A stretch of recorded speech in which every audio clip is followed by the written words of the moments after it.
must not be guilty of wrongful deeds.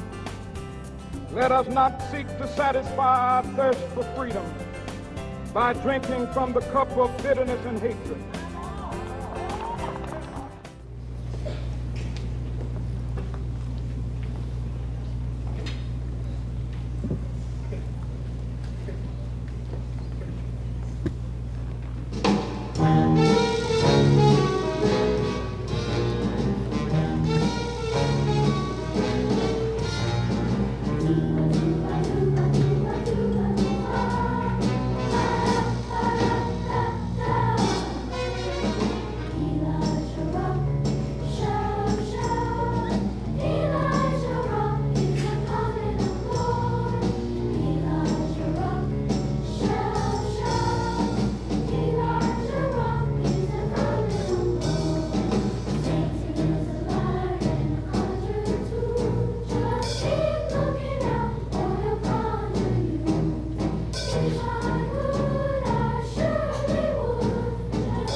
Dr. Martin Luther King Jr.'s letter from a Birmingham jail is a testament to the stories of the civil rights generation.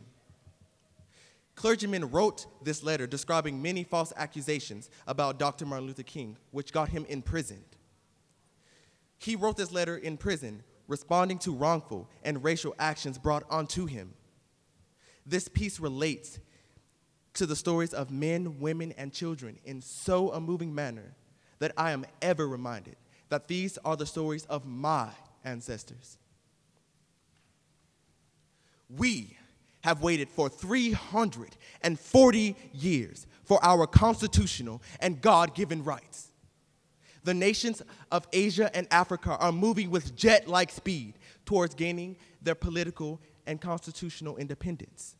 But yet, we still move at horse and buggy pace towards gaining a cup of coffee at a lunch counter. I guess it is easy for those who have never felt the stinging darts of segregation say, wait. But when you have seen vicious mobs lynch your mothers and fathers at will and drown your sisters and brothers at whim, when you have seen hate-filled policemen kick and curse and even kill your black brothers and sisters, when you see the vast majority of 20 million Negro brothers smothering in an airtight and affluent society, when you suddenly find your tongue twisted and your speech stammering as you seek to explain to your 6-year-old daughter why she can't go to the public amusement park that was just advertised on television. But then you see the tears welling up in her little eyes when she is told that Funtown is closed to colored children, and see the ominous clouds of inferiority begin to form in her little mental sky, and see her beginning to distort her little personality and developing a bitterness towards white people. When you have to concoct an answer for a 5-year-old son asking, Daddy, why do white people treat colored people so mean? When you take a cross-country drive and you find it necessary to sleep night after night in the uncomfortable corners of your automobile because no motel will accept you. When you are humiliated day in and day out by nagging signs that read white and colored. When your first name becomes nigger and your middle name becomes John, however old you are, and your last name becomes boy. When your mother and your wife are never given the respectable title of Mrs. When you are harried day by day and haunted night by night by the fact that you are a Negro living in an affluent society and constantly at tiptoe stands, never quite knowing what's going to happen next, and are plagued with inner fears and resentments that you are a Negro. When you are fighting an ever-degenerating sense of nobodiness, then you will know why we find it difficult to wait. Thank you.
I've been involved for most of my life with the civil rights movement. I grew up in Oak Cliff, graduated from South Oak Cliff High School in '61. Went off to what was then East Texas State University and began to look at the world around me. It has long been my goal to insist that those great words of Thomas Jefferson, that all men are created equal, was part of our destiny and part of our real experience in the States. In '65, for example, I was active in registering voters when the Voting Rights Act came into being. I participated in a number of civil rights marches. I marched with Martin Luther King and 25,000 other people in Montgomery, Alabama in March 1965. In '66, I had the pleasure to meet with, well, there were probably 20 of us with Martin Luther King Jr. as well to discuss some strategies on where the movement was going to go. I am proud to say that I actually grew up in 3 different demographic places. I was born in Tyler, Texas, which is located in East Texas.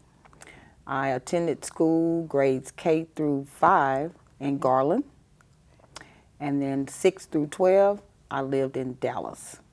Interesting. The demographics basically were the same, even though 2 of the places, Garland and Tyler, were small. I grew up in segregation. All African Americans lived on one side of town, and all, quote, whites lived on the opposite side of town. It was more or less, I grew up with black and white, not black, white, brown, it was black and white. Garland was the same. I attended George Washington Carver at that time, was a school for 1st through 12th grade, and it was what they could call the colored school. It was only for African American students. We were not allowed to attend the other school, which was Garland High, and I'm not sure what the elementary schools were in Garland at that time, but we were not allowed to attend those schools. And where did I grow up? I grew up in Dallas, inner city Dallas. I grew up in a mix, actually. My grandparents lived in South Dallas, my parents lived in Pleasant Grove, and so I got the best of both worlds and spent a lot of time in both areas of the city. I was affected by segregation. Integration was pretty much what they were calling it when I was a youngster. I was bused, which basically means that was the government, both state and federal level, that was their way of trying to integrate the black students with the white students and to avoid segregation. So I was bused from pretty much, I went to school near my grandparents' house. So I would be bused from my grandparents' house where there was the school 3 blocks away, and I was bused pretty much to the other side of town. So that I would have an opportunity to see students or attend school with students of a different cultural group. And so that was interesting. But at the time you're a kid, you just do. You don't realize the differences. I grew up here in Garland, Texas, and growing up in the late 80s, early 90s, the demographics were more Caucasian as the majority. And as I made friends in elementary school, I had mostly Caucasian friends, and that was more of my circle until I got to junior high school and high school, and the demographics changed a little bit, shifted a little bit. So it was more of a diverse group around that time. Hello, welcome aboard. You're right on time for another gravy ride. My name is Don Cornelius, and welcome to the Soul Train Gang. And here we are turning our attention to that notorious Soul Train line. Here we are at the end of our show. You can bet your money it's all going to be a low on gas, honey. And always in time to wish you love,